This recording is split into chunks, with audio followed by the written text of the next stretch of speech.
Good evening, everybody, and welcome to this exciting program. We are looking forward to hearing from Nancy Schwartz-Katz, who will enlighten us about her beautiful exhibition that I'm sure you've seen before and you'll see afterwards as well. The meaning within the letters, the framework for connection. And I will invite Sue Koletsky, the director of the Temple Museum, to introduce Nancy.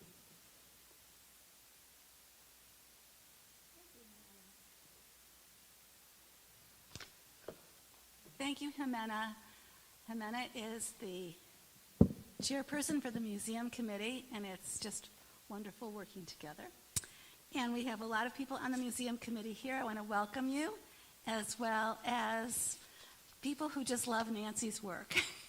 And for some of you, it may be people that are just learning about Nancy's work, which I hope we will even learn more about tonight. Nancy really is the real deal when you talk about an artist.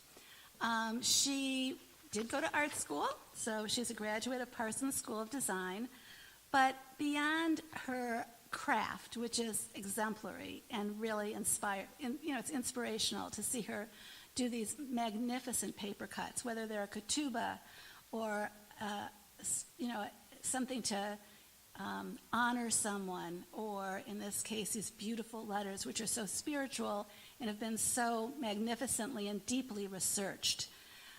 Nancy really is a storyteller as well.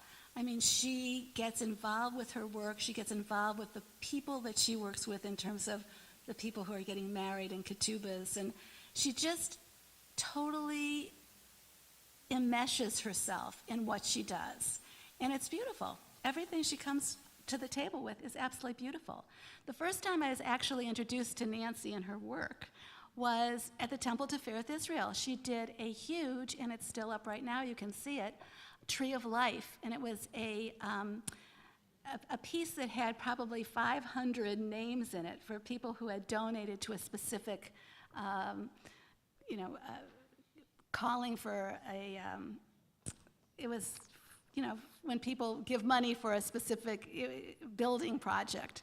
So it was this beautiful, beautiful piece that's up now, and each letter of everybody's name was beautifully delineated and turned into this gorgeous tree with all of these flowers and birds and layer after layer.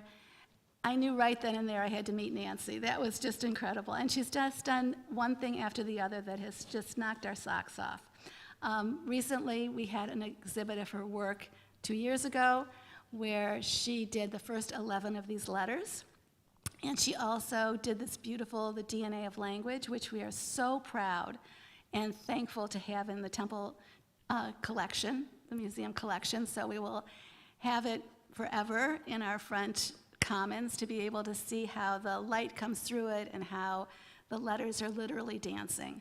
So it's really with my great pleasure to introduce Nancy to you so that she can share some of these stories and how she thinks and how she makes her beautiful work.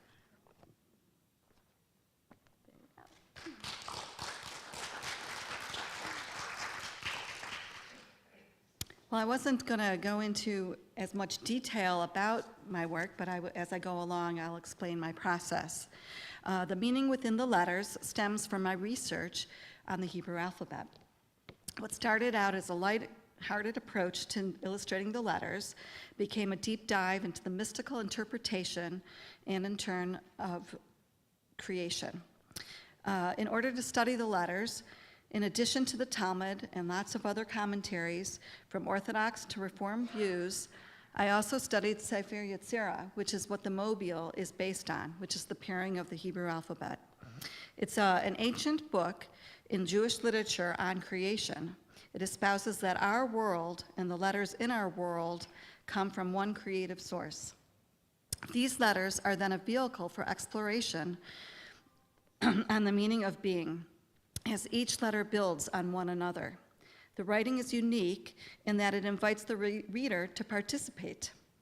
I'm not providing a critical commentary on the letters as much as I'm expanding on the letters as an experience, as a way of thinking and exploring our world and our presence in this world. The Hebrew alphabet evolved from the hieroglyphs of the Egyptians, known as the Paleo-Hebrew. The script was known as the Proto-Sinaitic script and was the ancestor of both the ancient South Arabian script and the Phoenician alphabet. The Paleo-Hebrew is derived from the Phoenician, so it stems from one to the other. And here you could see a little bit of how it translates. It is thought that the Canaanites, or the Hyksos, who spoke the Semitic language, interpreted the hieroglyphs, creating an alphabet. Most modern alphabets, most modern languages, like the Greek, stem from this alphabet. So recently, in 2017, and then it's starting in 2018, this was on display in Israel. It is the oldest inscription on stone, and it dates back to 100 BCE, and is carved onto a 38-pound stone from southwest of Jerusalem in a potter's area that was then taken over by the Romans. And it contains both Hebrew and Aramaic in these sentences, which I find fascinating. So it just shows you that the language stems and it overlapped in many directions. So this is a little bit of what I studied. So Sue had called me and asked me to create an exhibit and wanted me to show a few of my pieces that I had created for a show the previous year. And I said, I can't just show work that I've already created. So she said, okay, then what are you gonna do? So I looked at my library of books and I'm like, oh, I'll illustrate Lawrence Kushner's Book of Letters, easy. Well, I read Lawrence Kushner's Book of Letters, and it's a beautiful little book, and it really didn't have a lot of information. So then I went and I read the next book, which was a little book by Rabbi Hoffman, and it had more information, but not enough for me to really do a deep dive into what it means. So I read even more. So as you know, that there are 22 letters of the Hebrew alphabet, and though mostly used in today's world, it's a very mechanical format. The letters itself, the Hebrew alphabet, has a depth of meaning and mystical connection to the larger universe that God has created. Each letter is more than a medium to write text. They are a framework for sharing a connection with others and a way for one to facilitate and to exchange ideas along with a description of the human experience.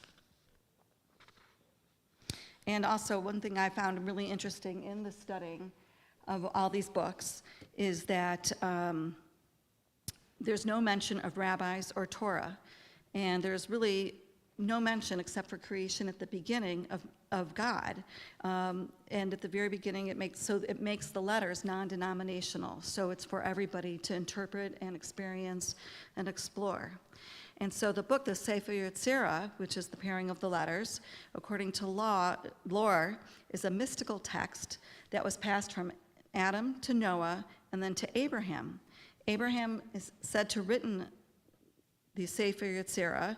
So then the rabbis and the philosophers of the Talmudic era came about, that there would be no doubt that Abraham wrote the text.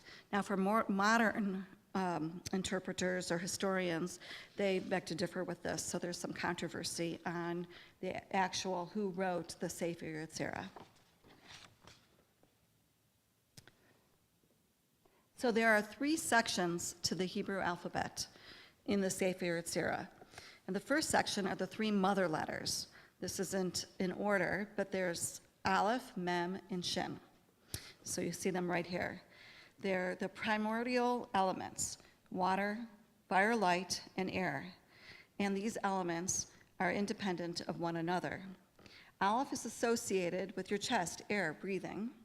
And Shen, your head, fire, light. And Mem is your torso, water. All the elements are here.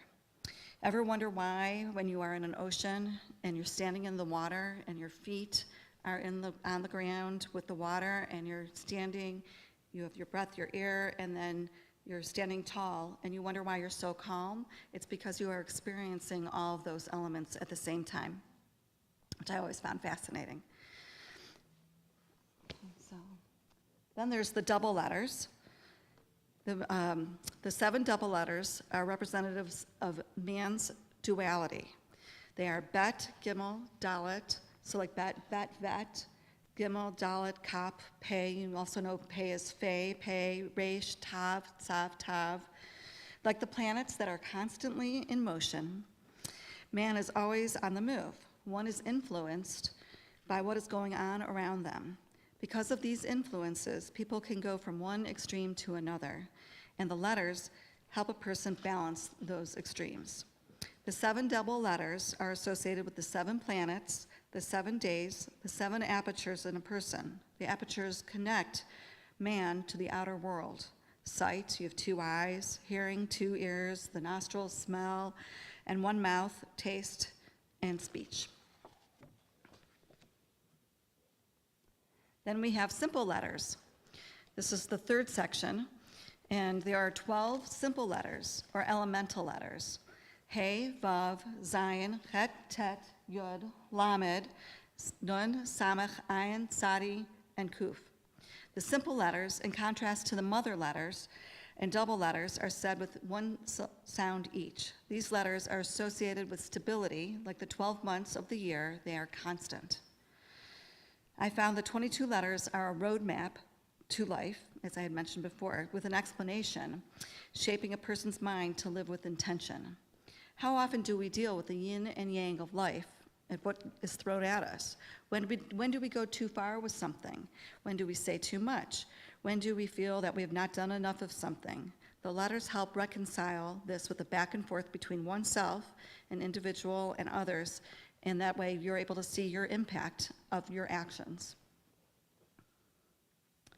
So that brings us to the show, which is, so that's a little bit of the background behind what goes into the letters. So it's so layered, and to delineate and kind of put things together. So out at the exhibit, you're only seeing like 3 sentences on each letter, when really I wrote like this much on each letter. So right now I'm going to tell you a little bit more about the letters, and as I move along, I'm going to show you some sketches and a little bit about my process. The first 3 letters are about creation, about God creating man. Aleph, Bet, and Gimel. So you see Aleph, Bet, and Gimel. Aleph is the precursor to something.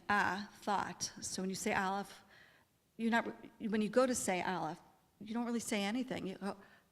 It's a precursor. So it's before. And then Bet is the beginning. So it's like the idea, the proposition in meaning in or at or in something. And Gimel, is the development of something brought to fruition. Literally meant rolling, like you are going, and it's when you're being brought to earth. So what I found really interesting, so these 3 stand totally on its own, and then the rest of the letters are really up to you as an individual to discover and create your life from. So here we are. The next one, actually, here's like my little thumbnail, which is this. This is how I work. So, and you could pass this around. It's on the back of something I was working on, and I've read a bunch, of the books, and then I'm trying to delineate what would go into the context of what represented Gimel. So here you have a little thumbnail of what Gimel means, of my sketch. And you can go back and see what it looks like there.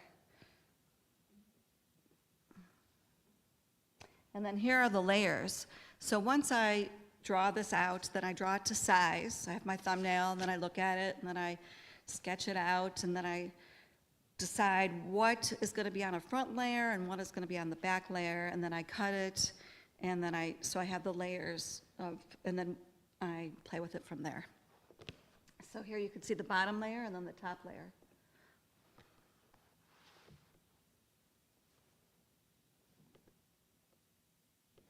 And that's Gimel. Ooh, This is a Dalet. Can you see that okay? Or is that, okay. Dalet was really interesting in the sense I knew I fell down the rabbit hole as I put my mind around what, or rather how to illustrate what Dalet means. At first I thought illustrating Dalet would be really easy. I thought, oh, it's a door, Dalet. It's the fourth letter, and it means pour or door. And as I delve deeper, it's much more complex. There is a reason one must be over 40 to study Kabbalah, and Dalet proved to me that I think I needed to have been over 60. I'm almost there. So in Kabbalah, there are 4 doors of the metaphysical world. And yes, a bit deep, but I will simplify that with my take. The first of these 4 doors is the door of one's home. So I have roses blooming in the home to represent how one goes into the world. I know you can't really see that as much here, but you'll see that in the original out front in the exhibit.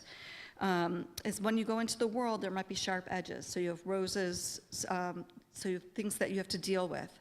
But your home is a place of beauty and growth, and you can return to for strength and sustenance. The second door represented here is Dam, blood, and it's represented by the ram's horns, representing the blood sacrificed and put on our doors at the time of Passover, so the angel of death would pass over us, that people would know which God we intended to serve. The eternal light signs above the third door as a reminder of the Torah and our commitment to its meaning. And symbolizing the fourth door, I've illustrated the world, showing that God is all around us. Whichever doors open, you must decide. When one is learning the alphabet, I read that the foot of Gimel extends out to Dalet, to help Dalet. So Dalet is maybe like, it says that it's the poor letter, but I don't think of it poor as in monetary poor. It's just that people are learning and growing. So Dalet's back is to Gimel, as one should give anonymously when making a difference. Or like raising a child or helping a friend, we can help those choose which roads to take. And when you say Dalet, Dalet, you can say, feel it on your tongue, Dalet. It's like a decision. So you'll decide which door and what you're going to do to make a difference. Here we have Hey and Vav, the 5th and 6th letters of the Hebrew alphabet. Hey does not have a literal meaning. It's symbolic of the physical and spiritual enlightenment with a person becoming or not becoming aware of one's internal and external thought processes. Hey, here I am. When you say hey, you breathe out.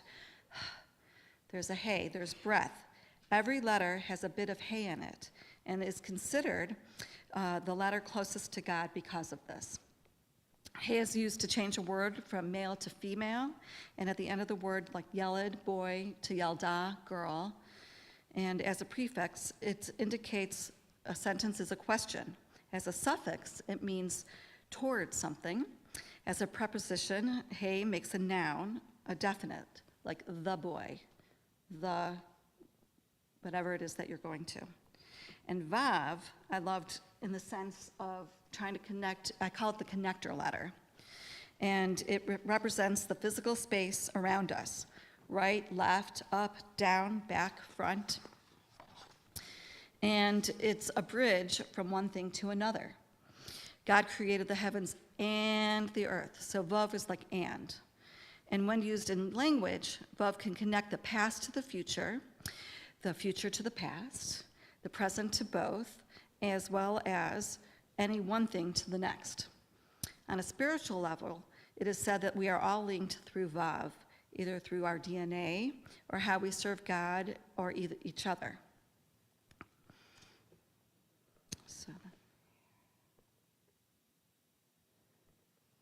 And this is Zion. Zion, I thought, was pretty straightforward. It has the numerical value of 7, and I like to think of it as the day of rest number, right? Because it's 7. So if you look at it, the Zion is after the world. So here you've been present in the world for 7 days. 7 days is creation, and then you rest. So at that time, you are able to take a break from the world, and you look back at your week and think about your week and the changes you want to make for the future of the next week. And so that's how I can, if you'll see in different letters, that the world is in different parts, and it's how the world is interpreted in the connotation of the way the person responds to the world and is in the world.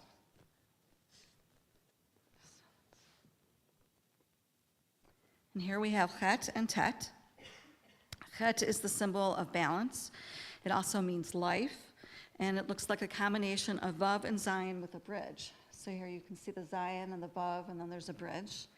And it also represents male and female, man and woman with a bridge between them, or rather a chuppah, which is meant for marriage and to produce life. So we have the tree, so for tree of life.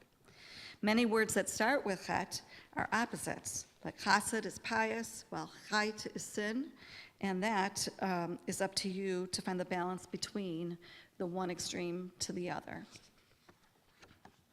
And Tet has a literal meaning of basket or nest. Some think of it as symbolizing a vessel for good, as it's in the shape of a vessel. And it is also the beginning of the word tov, which is good. And it's in the shape of a container, and some think it represents its ability to for a person to perform tikkun, to repair. So it's up to us to do, it's up to you, an individual, to do good in the world and make it a better place to be in. And then here we have Yud. Yud is the only letter that is suspended in mid-air, and it is the smallest letter in the alphabet and signifies the number 10.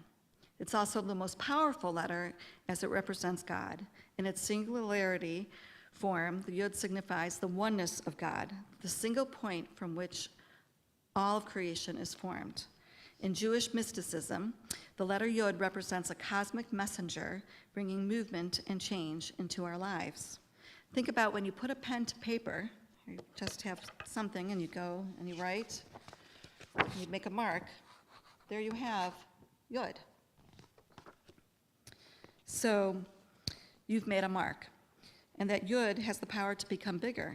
Your mark has the chance to become bigger. So like the Jewish people, a small group, it can have a great impact. And because of this, one needs to have humility, a modest view of one's own importance as we go about doing good in this world.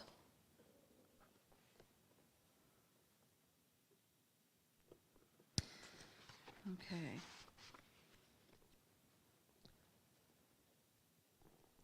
So right here is kaf, and there are 5 letters that take a different form at the end of the word, and one of them is kaf.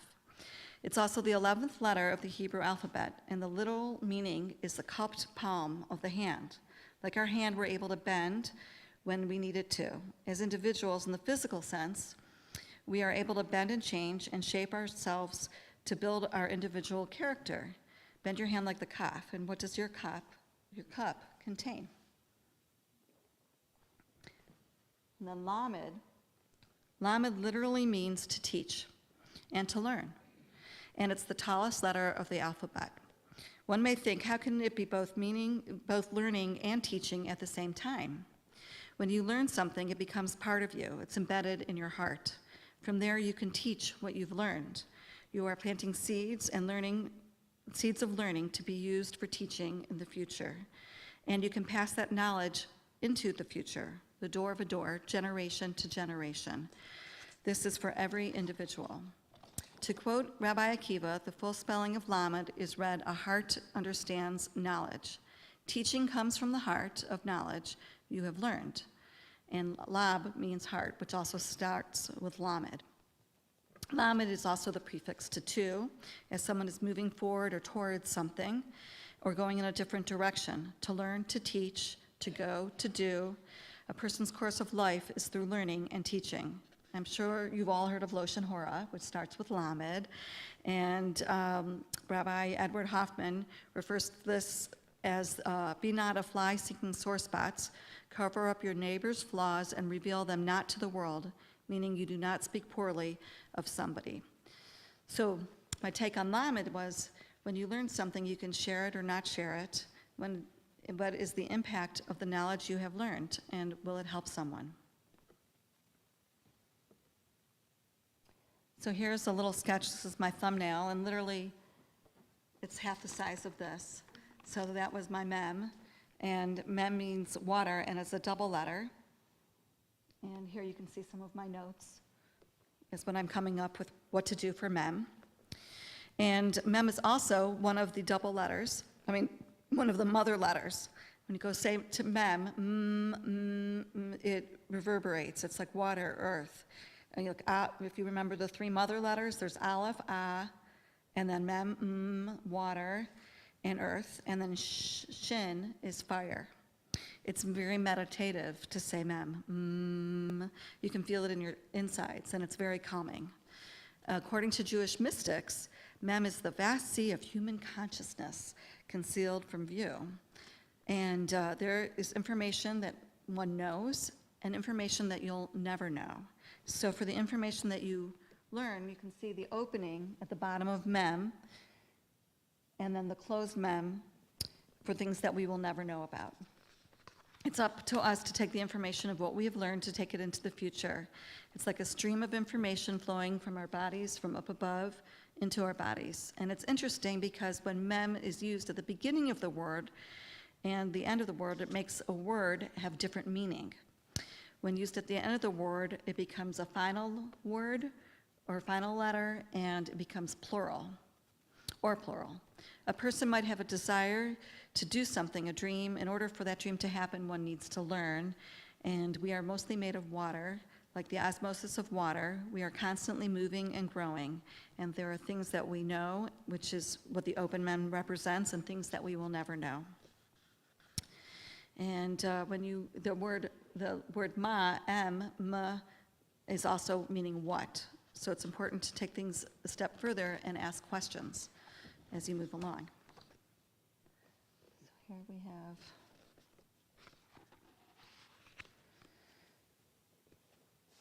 Nun was really interesting in the sense that it was very complex. And I read different interpretations. Often it states that it's got humility, love, deceit, kinship, fair, humility, humble. A bent nun is for a humble person who becomes righteous and represents man who's humble and lovable. So in a final form, it becomes permanent. Some say, somebody might, let's say, tell a white lie. So that might not mean very much, but let's say you tell lots of lies, then it becomes permanent. So the growth can be positive or negative, and you see the nun grows from the smallness of the nun, and it opens up to the full final letter of nun. And then we have samach. In our house, we called samach the relationship letter. It was very funny. I know. Should we tell the story? No, okay. So the samach is all about support. And it's supposed to be helping, it allows someone to lean on you. So like the nun will lean on the samach for support. And according to lore, you're supposed to help a friend who has fallen. And so here you have the illuminating samach. You have the sun showing its rays, and it is the only enclosed letter that is not in final form. A closed circle represents infinity, and it also resembles a wedding band. In our home, we call it the relationship letter, as samach represents our constant support for one another, or of one another. According to the Talmud, I read that samach is known for dwelling. We dwell together. We experience our everyday life where we live and who we surround ourselves with. Everyday life may seem mundane, but when a person really thinks about it, about existence, everything we experience is really quite amazing. We are here to illuminate and strengthen ourselves with one another. Samach. Then we have ayin, and ayin means I. So here we're getting into those double letters and simple letters and the different variations of meanings. According to Jewish mysticism, ayin symbolizes the qualities of perception and insight. Through contemplating, which is processing what we see, which is verbal or silent act, we are able to gain perception or knowledge of what it is that we're seeing. In order to change, one needs to grow and increase their insight and discernment. One eye is supposedly perception of external impressions, and the other eye is to take what you've learned from those external and look into one's soul. The eyes are connected through an optic nerve. Ayin is insight. Aitza is advice. One does not normally have spiritual development on their own, and it normally involves the help of others. And here's Pei, which I call the talking letter. Ayin might be the eyes, but Pei is the mouth. What is a mouth? A mouth is a vehicle or a messenger. It is the power to be in the here and the now. If you think about it, you don't know what one's thinking until they talk about it, which brings me to what one says about what one sees and what one thinks matters. Yes, as you all know, words have meaning. One needs to put thought into what they say, as what you say can have an effect on other people, and what you do because of what it is said, positive or negative. Words are also ideas. Ideas can be brought into action. What actions you do, what you want to take to make the world better, help a friend, or give a sincere compliment. Pare, which begins with pei, means fruit of the vine, and parach is flowers. There is beauty in words, and of course there can be poison in one's words. I chose to incorporate pansies and anemone, which is thoughtfulness and fragility, to incorporate literal implications of what one speaks. The willow is from the lulav, so there's some willow around, and that literally means mouth. There are cherries, blueberries, pears, and all fruits of the vine. So when you feed yourself, you take care of your body through what you eat.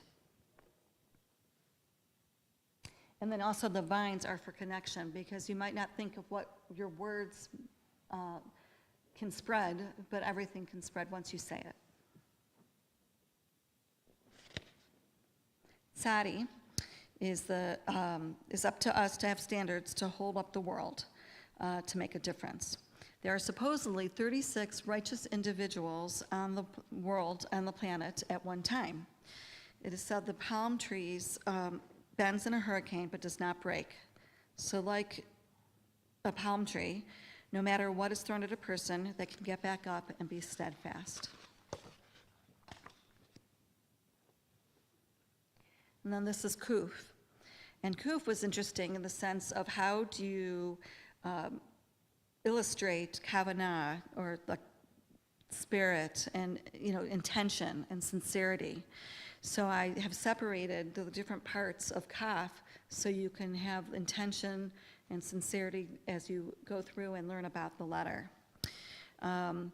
This particular letter signifies kedusha, which is holiness.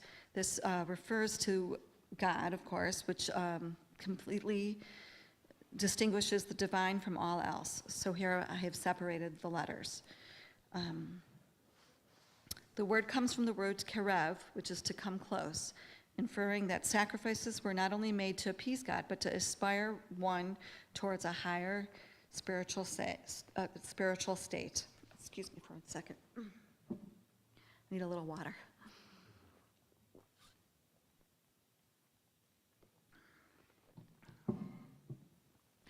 Kavanah, or kavana, also pronounced kavanah by some Ashkenazic Jews, is plural for kavanot or kavanos, which is Ashkenazic, literally means intention or sincere feeling or direction of the heart.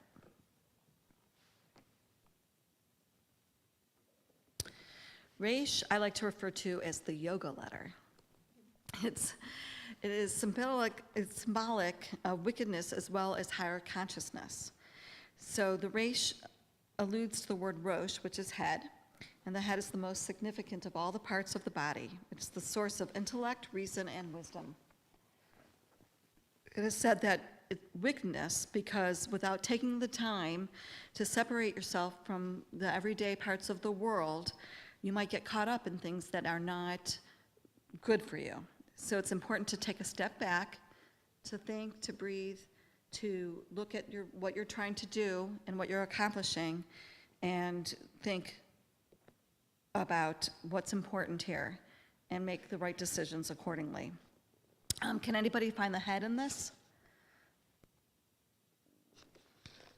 Very subtly, I made a head on the side, so you can see it all reaching into the Reish. And there's a side view of the face right there. Well, you could see it in the main area also.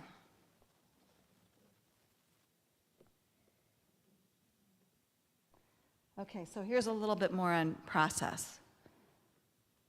So Shen has a lot of different meanings, and it's also one of the mother letters, which is Shen, and it sounds even like a low flame burning. And if you remember, Aleph is breath, Mem is water, earth, and Shin means fire. We mostly know Shin for shalom, hello, peace, and goodbye, and Shana for New Year's, Rosh Hashanah. There are several interpretations of the branches and pillars of Shin, all resulting in completeness of either man or of the world.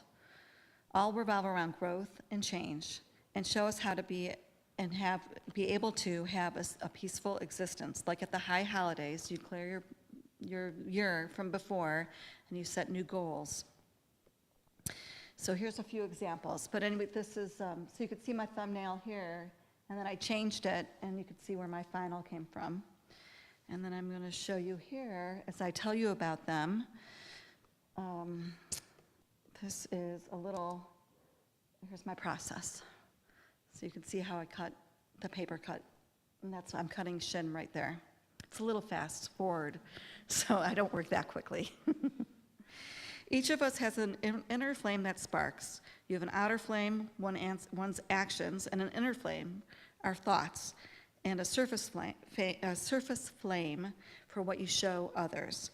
One's actions shows our spark. Shin teaches us to balance two opposites on the extreme of controversy and a mediator in the middle. Since the letters came before Torah, the three pillars can signify the pillars on which the world stands: the study of Torah, prayer, and good deeds. It can also represent the tree of life branches: kindness and mercy, justice and truth, and the middle flame, balance. Another interpretation, one is for the spirit, nefesh, soul, neshima, body, and guf. All of these are what man's survival depends on. On your mezuzah, you see a shin, or the shin daled yud, which is the shaddai, which is almighty. And those letters, which I don't know if you all know what that means, it means the doors to the generations of Israel. So that's okay. Which leads to the final letter.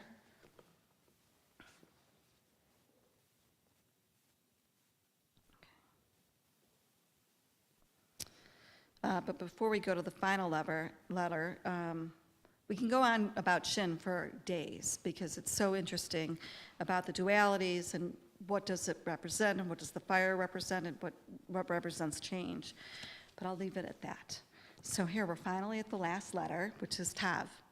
And this symbolizes doing things with a goal in mind. Tav is the last letter of the Hebrew alphabet, and it means mark or sign or omen or seal. At first I wanted to draw a stamp, like you just make a stamp. It's the symbol of truth, perfection, and completion. It represents restoration of tikkun, of all existence. It's a return to the essence of one's purpose of one's life.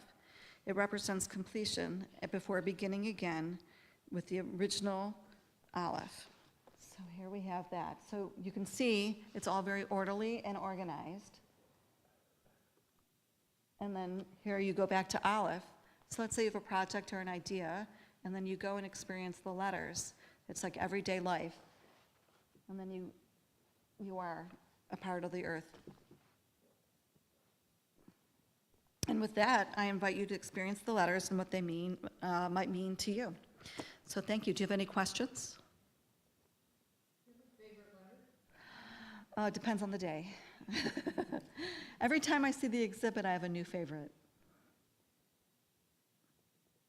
What do you use to make the paper. No, I use knives. I use different kinds of X-Acto blades. X-Acto. Number 11. I've tried other ones. I've tried the round. I've tried different kinds of knives. There used to be a pen knife, and I love those, and they stopped making those blades.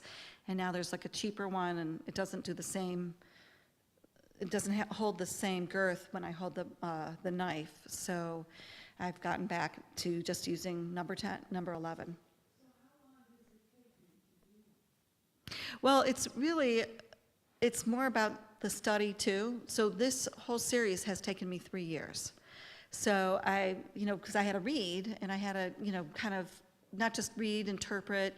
I worked with Rabbi Hal at B'nai Yeshurun for a while, and Rabbi Rosie, and we really kind of had different viewpoints of what each letter represents. And because they are non-denominational in nature, I wanted this show to show it being non-denominational, where different rabbis will have different takes and what they mean. And of course, my writings is more geared towards Judaism because I am Jewish and the letters are here in a synagogue.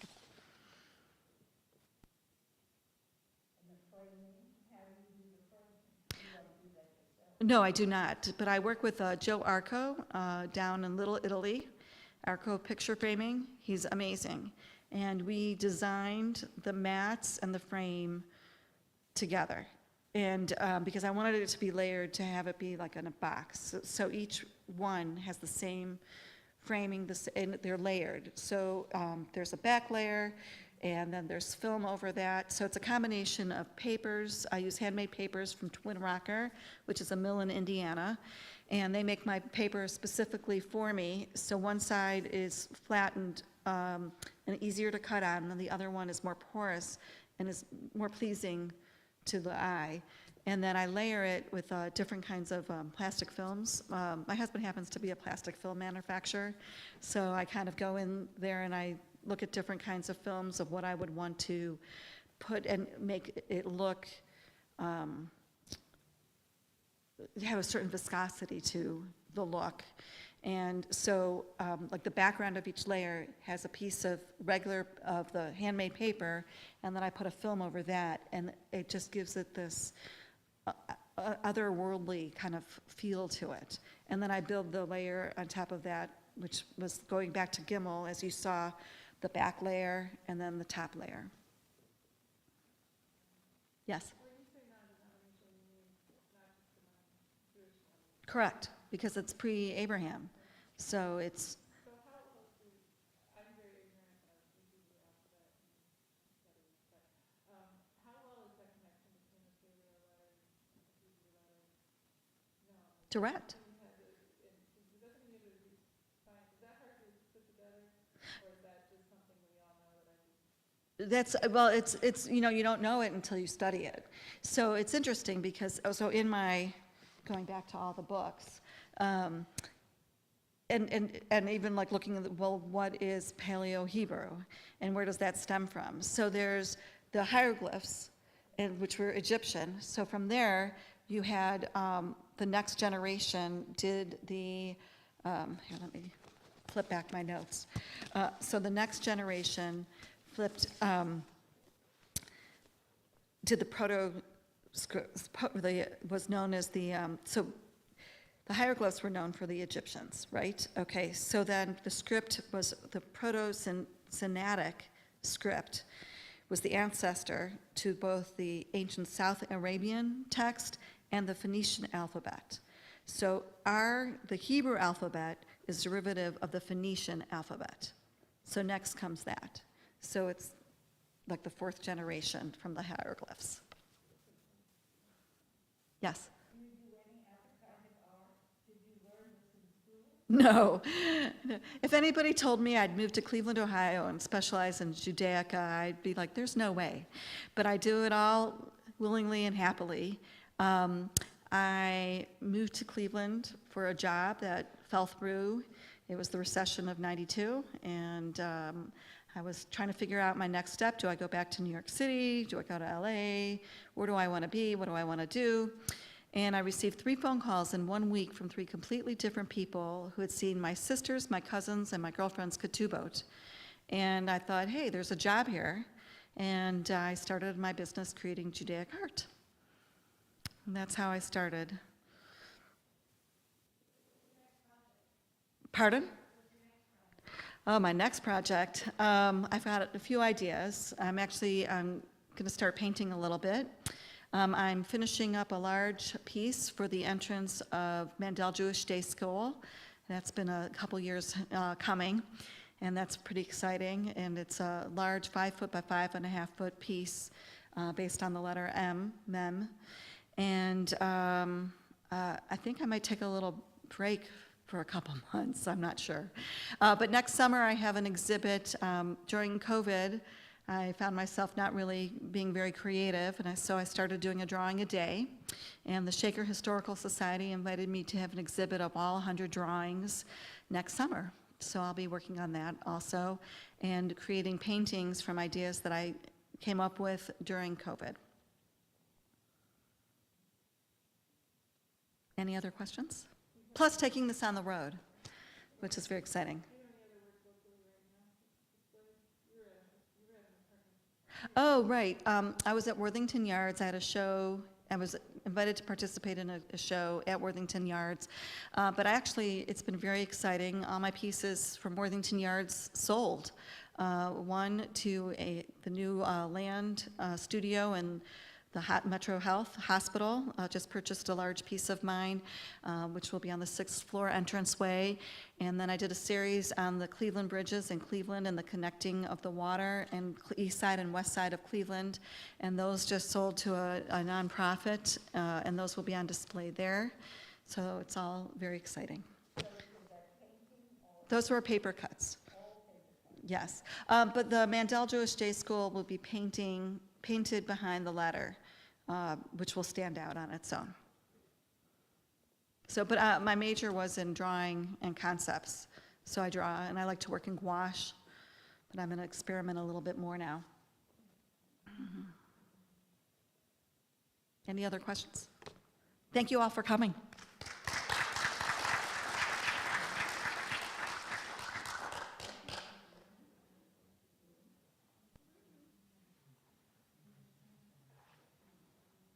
Thank you, Nancy, so much. That was just so informative, and I want to go read up much more about Hebrew letters. Everybody feel the same way.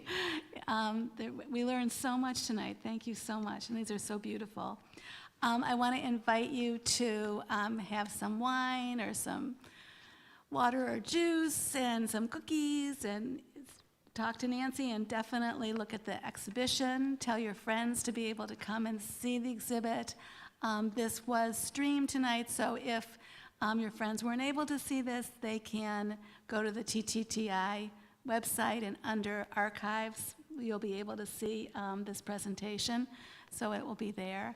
And then I also do want to just invite all of you to our next exhibition, which is September 17th on a Saturday night right before Slichot, from 7 to 9:30, and we will be opening with great finesse our pop art opening of Andy Warhol's Jewish Icons 10 Portraits, which is the complete portfolio of the portraits of Jews in the 20th century by Andy Warhol.